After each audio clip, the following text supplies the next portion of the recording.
어머님, 밥은 알아서 드세요. 저 바빠요. 설거지는 어머님이 하세요. 나이 그만큼 드셨으니 그 정도는 하실 수 있으시죠? 안녕하세요. 저는 경기도의 작은 마을에 사는 72세 김말순입니다.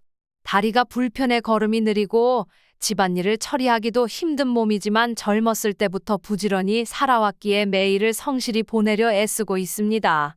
사별한 남편 대신 아들과 딸 그리고 며느리와 함께 살며 노년을 보내고 있습니다. 겉으로 보기엔 평온한 가족 같아 보이지만 실상은 전혀 그렇지 않았습니다. 며느리는 아들과 딸 앞에서는 누구보다 살뜰하고 착한 며느리처럼 행동했습니다. 어머님, 오늘도 피곤하시죠? 저녁은 제가 준비할게요. 어머님 약은 드셨나요? 건강 잘 챙기셔야 해요. 이렇게 저를 살뜰히 챙기는 척했지만 우리 둘만 남으면 그 태도는 완전히 달라진 이중적인 행동을 일삼았습니다. 어머님, 밥은 알아서 드세요. 저 바빠요. 설거지는 어머님이 하세요. 나이 그만큼 드셨으니 그 정도는 하실 수 있으시죠? 처음에는 며느리도 살다 보면 스트레스가 많아서 그럴 수도 있겠다 싶어 참았습니다. 하지만 시간이 지날수록 그녀의 무시는 점점 더 심해졌습니다. 제가 아프다고 하면 약을 감추거나 제가 좋아하는 반찬은 일부러 빼놓는 일까지 생겼습니다. 이런 괴로움이 쌓여도 가족들 앞에서 털어놓을 수 없었습니다. 괜히 집안의 화목을 깨는 사람이 될까 두려웠기 때문이죠. 그런데 어느 날 아들이 제게 이런 말을 했습니다. 엄마, 와이프도 엄마한테 최선을 다하고 있잖아요. 많이 힘든데 조금만 더 이해해 주시면 안 돼요? 그 말을 듣는 순간 제 마음이 무너지는 것 같았습니다.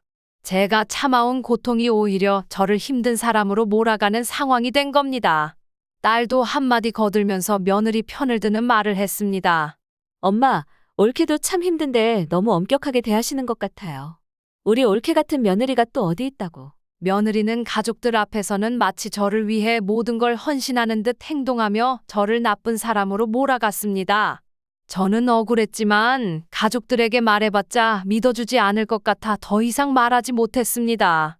그렇게 저는 참고 견디며 살아왔습니다. 오늘은 그런 제 이야기를 들려드리려 합니다.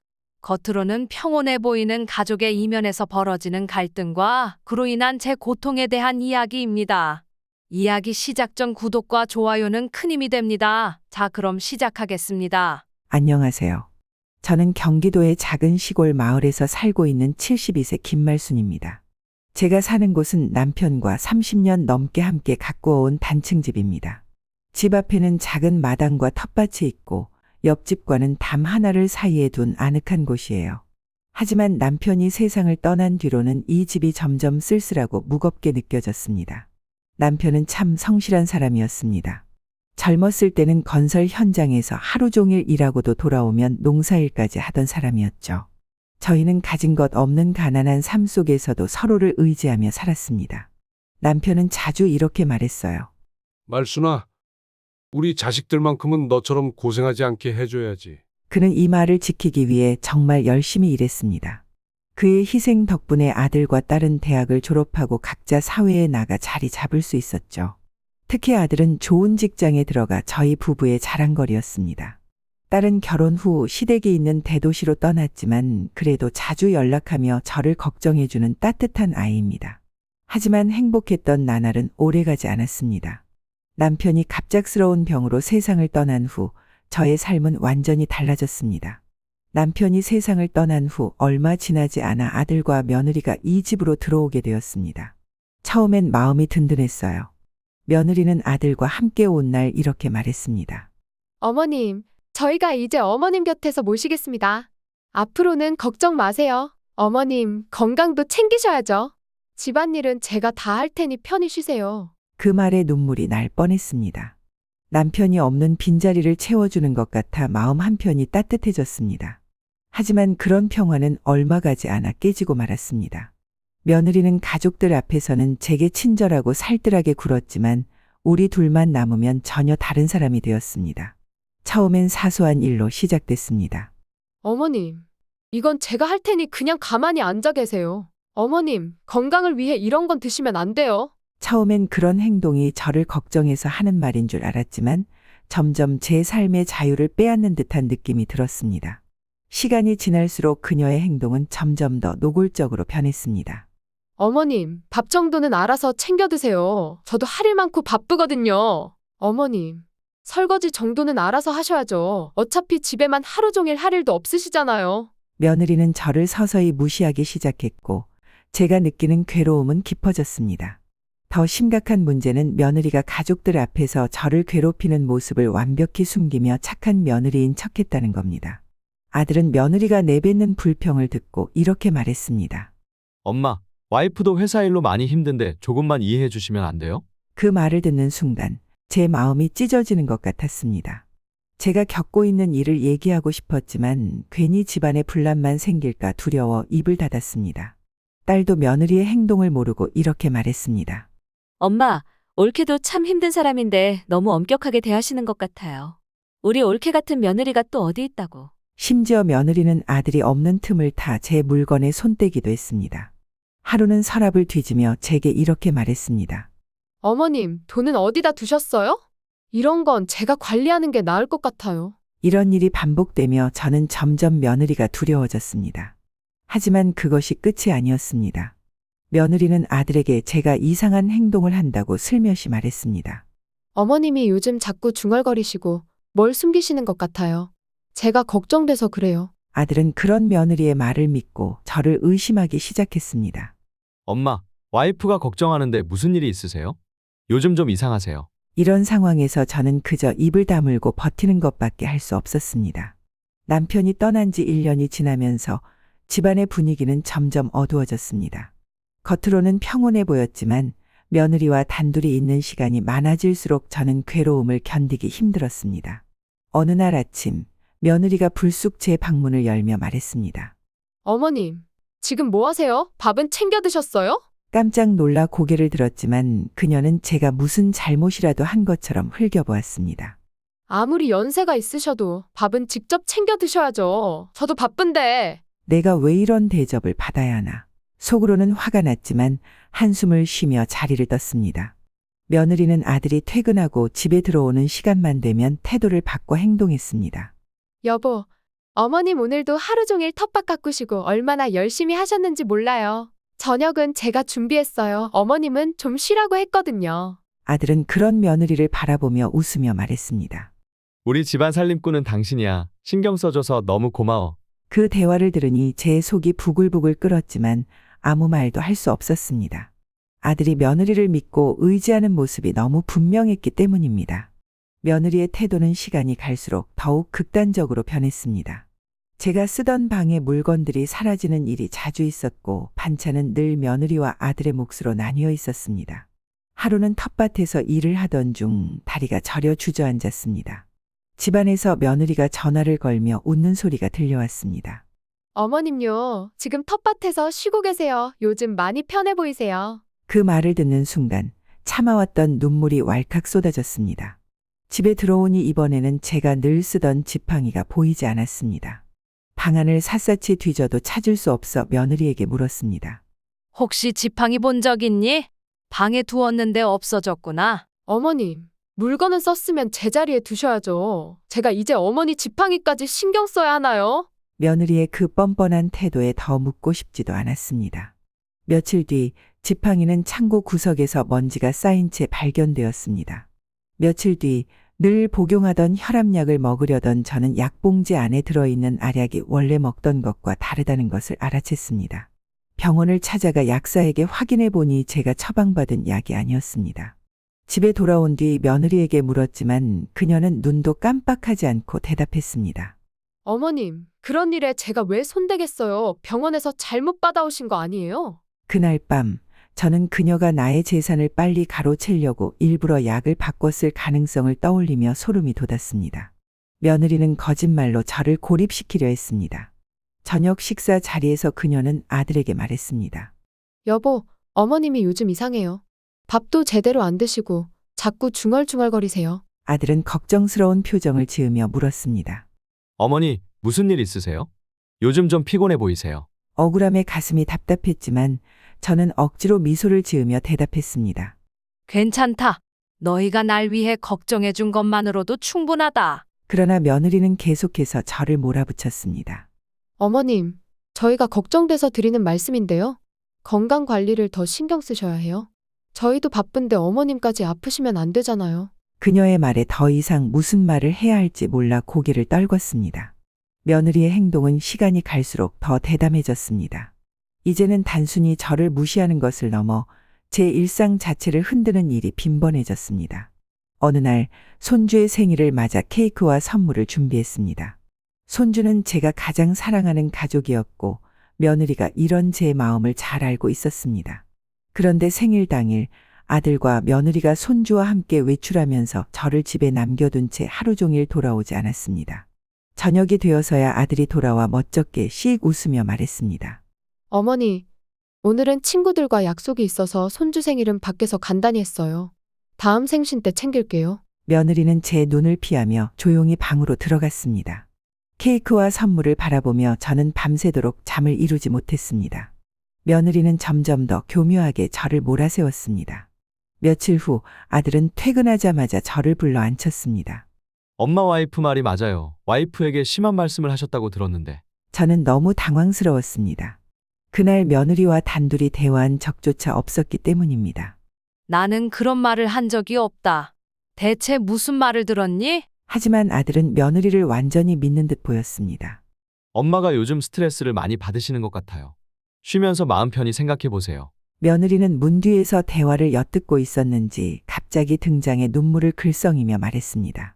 저 나름대로 어머님한테 한다고 하는데 어머님은 도대체 나한테 왜 이러시는지 모르겠어요. 어머님께 상처받고 싶지 않아요. 하지만 제가 잘못한 게 있으면 말씀해 주세요. 제가 고치겠습니다. 그녀의 연기에 저는 말문이 막혔고 아들은 그녀의 등을 다독이며 위로했습니다. 며느리의 행동은 점점 더 노골적이 되었습니다. 어느 날 집안일을 하다 제가 그만 그릇을 깨뜨렸습니다. 그것을 본 며느리는 한숨을 쉬며 대놓고 말했습니다. 어머님, 이제 이런 일도 못 하시겠죠? 제가 다 한다고 했잖아요. 가만히만 있어도 이런 일 없을 텐데 괜히 움직여서 어머님은 일을 망치시잖아요. 그녀의 태도는 저를 아예 무능한 사람으로 취급하는 것이었습니다. 저는 억울하고 서러웠지만 아들에게 말하면 오히려 제가 잘못한 것처럼 보일까 두려워 아무 말도 할 수 없었습니다. 며느리는 이제 시누이에게도 저에 대한 부정적인 말을 흘리기 시작했습니다. 어느 날 딸이 집에 방문했을 때 며느리가 곁에 앉아 이렇게 말했습니다. 형님, 어머님이 저에게 좀 서운하신 게 많으신가 봐요. 제가 뭘 잘못했는지 모르겠어요. 시누이는 며느리의 말을 듣고 나를 이상한 눈으로 바라보며 이렇게 말했습니다. 엄마, 올케가 이런 말씀을 할 정도면 뭔가 문제가 있는 거 아니야? 이런 착한 며느리 어디 있다고 평소에 왜 이렇게 올케를 힘들게 하세요? 시누이의 말을 들은 순간 저는 더 이상 견딜 수 없었습니다. 내가 언제 그랬니? 너도 내 옳게 말을 다 믿는 거니? 하지만 딸은 한숨을 푹 쉬더니 대화를 멈추고 집을 떠났습니다. 저는 딸에게조차 오해를 받았다는 사실이 너무나도 슬펐습니다. 며느리의 행동은 시간이 갈수록 대담해지고 악랄해졌습니다. 이제는 단순히 저를 무시하는 것을 넘어 제 존재 자체를 부정하는 듯한 태도를 보였습니다. 며느리의 악행은 날이 갈수록 심해졌고 가족들의 오해는 깊어졌습니다. 저는 더 이상 참을 수 없었습니다. 오랜 침묵 속에서 저는 결심했습니다. 지금까지 참은 것은 가족을 위해서였다. 하지만 이제는 나 자신을 위해 싸워야 한다. 이제 며느리가 저를 괴롭히며 쌓아온 거짓과 악행의 껍질을 하나씩 벗겨내기로 했습니다. 한밤중 저는 침대에 누워 지난 날들을 떠올렸습니다. 남편과 함께 일곤 이 집, 손수 키운 자식들, 그리고 지금의 고통스러운 상황까지 마음속에서 복잡한 감정이 휘몰아쳤습니다. 나는 왜 이렇게까지 외면받고 살아야 할까? 내가 정말 잘못한 걸까? 눈물이 베개싯을 적시며 흐르던 그 순간 문득 며느리가 저를 바라보던 차가운 눈빛이 떠올랐습니다. 그날 며느리가 했던 모욕적인 말들이 머릿속에서 떠나지 않았습니다. 아니야. 잘못한 건 내가 아니라 며느리야. 내가 이대로 무너지면 며느리는 더 나쁜 짓을 할 거야.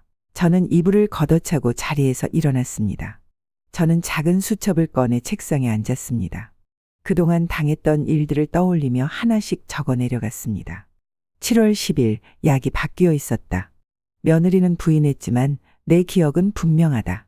7월 15일 내가 찾던 지팡이가 창고에서 발견됐다. 며느리가 일부러 숨겼다고 확신한다. 손이 떨렸지만 한 줄 한 줄 적어나갈 때마다 마음이 조금씩 가벼워지는 기분이 들었습니다. 이것이 나를 지키는 첫걸음이다. 그날 이후로 며느리와의 대화, 그녀의 행동을 빠짐없이 기록하기 시작했습니다. 며칠 후 저는 작은 녹음기를 구입했습니다. 며느리와 단둘이 있는 순간마다 녹음기를 켜두었습니다. 그날 저녁 녹음된 소리를 확인하며 소름이 돋았습니다. 며느리가 저를 대놓고 무시하며 내뱉은 말들이 고스란히 녹음되어 있었습니다. 어머님, 언제까지 제가 이 집에서 어머님 뒤치다꺼리를 해야 하죠? 솔직히 나이 드셨으면 이 정도는 어머님이 좀 알아서 하셔야지요.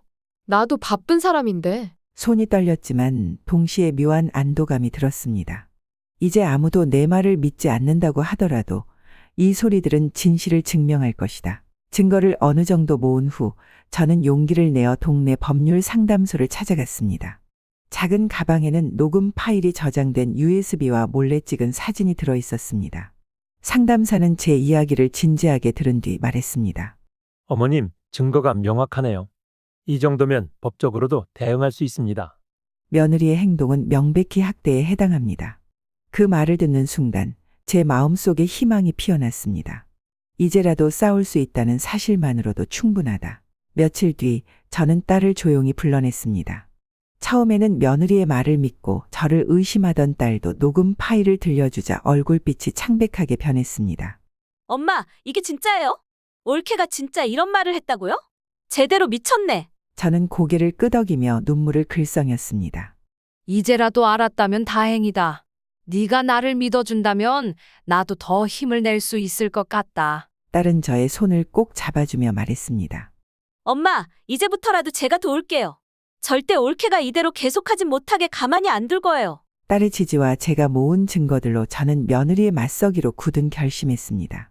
모든 거짓말과 악행을 세상에 드러낼 준비를 하며 제 삶을 되찾기 위한 첫걸음을 내디뎠습니다. 이제 며느리에게 더 이상 무시당하지 않을 것이다. 이 싸움에서 나는 반드시 이길 것이다. 증거를 충분히 확보한 후 저는 아들, 며느리, 딸을 한자리에 불렀습니다. 오랜만에 가족이 모두 모인 자리에서 며느리는 여전히 상냥한 얼굴로 저를 대했습니다. 어머님, 오랜만에 이렇게 가족이 모이니 너무 좋네요. 하지만 저는 이제 그런 가식적인 말에 속지 않았습니다. 테이블 한가운데 USB와 녹음기가 놓여 있었습니다. 너희를 부른 이유는 하나다. 지금까지 있었던 모든 일을 다 밝히려고 한다. 아들과 딸은 놀란 표정으로 저를 쳐다보았습니다. 며느리는 당황한 기색도 없이 웃으며 말했습니다. 어머님, 무슨 말씀을 하시려고요? 요즘 피곤하셔서 오해가 많으신 것 같은데요. 저는 녹음기를 재생했습니다. 며느리가 저를 모욕하며 했던 말들이 생생히 울려 퍼졌습니다. 어머님, 언제까지 제가 이 집에서 어머님 뒤치다꺼리를 해야 하죠? 솔직히 나이 드셨으면 이 정도는 어머님이 좀 알아서 하셔야지요. 나도 바쁜 사람인데. 그제야 아들의 얼굴이 굳어지기 시작했습니다. 이게 뭐야? 이게 정말 네 목소리야? 며느리는 잠시 말문이 막힌 듯 보였지만 곧 태연한 표정으로 변명했습니다. 저런 말은 다 농담이었어요. 어머님이 오해하신 거예요. 저는 녹음뿐만 아니라 며느리가 옷장을 뒤지던 모습을 찍은 사진을 꺼냈습니다. 며느리가 옷장 안에 손을 뻗고 있던 모습이 고스란히 담긴 사진을 보자 그녀의 얼굴이 창백해졌습니다. 이건 또 뭐야? 너는 왜 어머니 물건을 만졌어? 아들의 목소리가 점점 날카로워지자 며느리는 다급하게 변명했습니다. 저 건 어머님께 필요한 물건을 정리하려고 한 거예요. 일부러 그런 게 아니에요. 하지만 이번에는 딸이 끼어들었습니다. 올케, 나도 엄마에게 농담이라고 하기엔 상처받았을 말들을 하셨다는 걸 들었어요. 이건 변명으로 넘어갈 일이 아니에요. 그리고 며느리가 미치지 않고서야 이런 말을 할 수가 있어? 증거가 쌓일수록 며느리는 궁지에 몰렸습니다.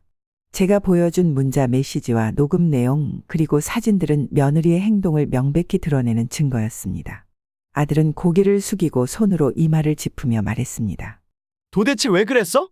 내가 그렇게 믿었는데 어머니한테 이럴 줄은 꿈에도 몰랐다. 어머니한테 이렇게 대하는 네가 이해를 못하겠어. 당장 이혼해. 며느리는 결국 울음을 터뜨리며 소리쳤습니다. 그냥 어머님이 너무 힘들게 하셨다고요. 저는 제 삶이 없었어요.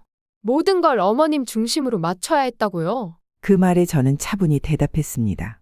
너도 네 입장을 말할 수 있겠지. 하지만 내 입장도 알아야 한다.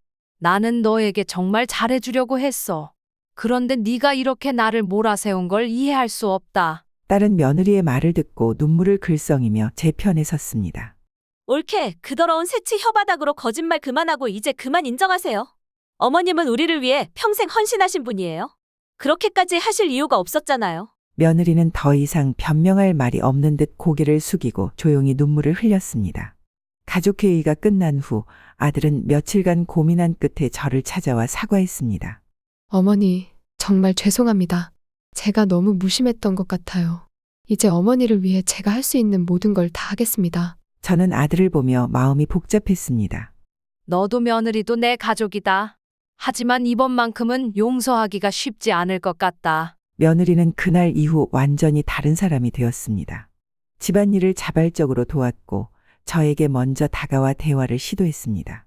어머님, 정말 죄송합니다. 제가 많이 잘못했습니다. 앞으로는 어머님께 진심으로 잘할게요. 저는 며느리의 말을 들으며 아직 남아있는 의구심을 지우지 않았습니다. 내가 변한다면 나도 다시 마음을 열 수 있겠지. 하지만 이건 내가 행동으로 증명해야 할 문제다. 며느리가 저지른 악행에 대해 저는 법적 조치를 강력히 추진했습니다. 상담을 통해 저는 그녀의 행동이 단순한 가정 내 갈등을 넘어 학대와 명예훼손, 재산 침해에 해당한다는 점을 확인했습니다. 변호사와의 상담 후 저는 며느리에게 내용 증명을 보냈습니다. 편지에는 그녀의 행동과 이에 대한 법적 대응 계획이 명확히 명시되어 있었습니다. 며느리, 내가 한 모든 행동은 법적으로 대응될 것이다. 이제는 진실을 마주할 준비를 해라. 며느리는 처음에는 당황하며 아들에게 도움을 요청했지만 아들조차 그녀의 편을 들 수 없는 상황이 되었습니다. 그녀가 한 행동이 증거로 명확히 드러났기 때문입니다.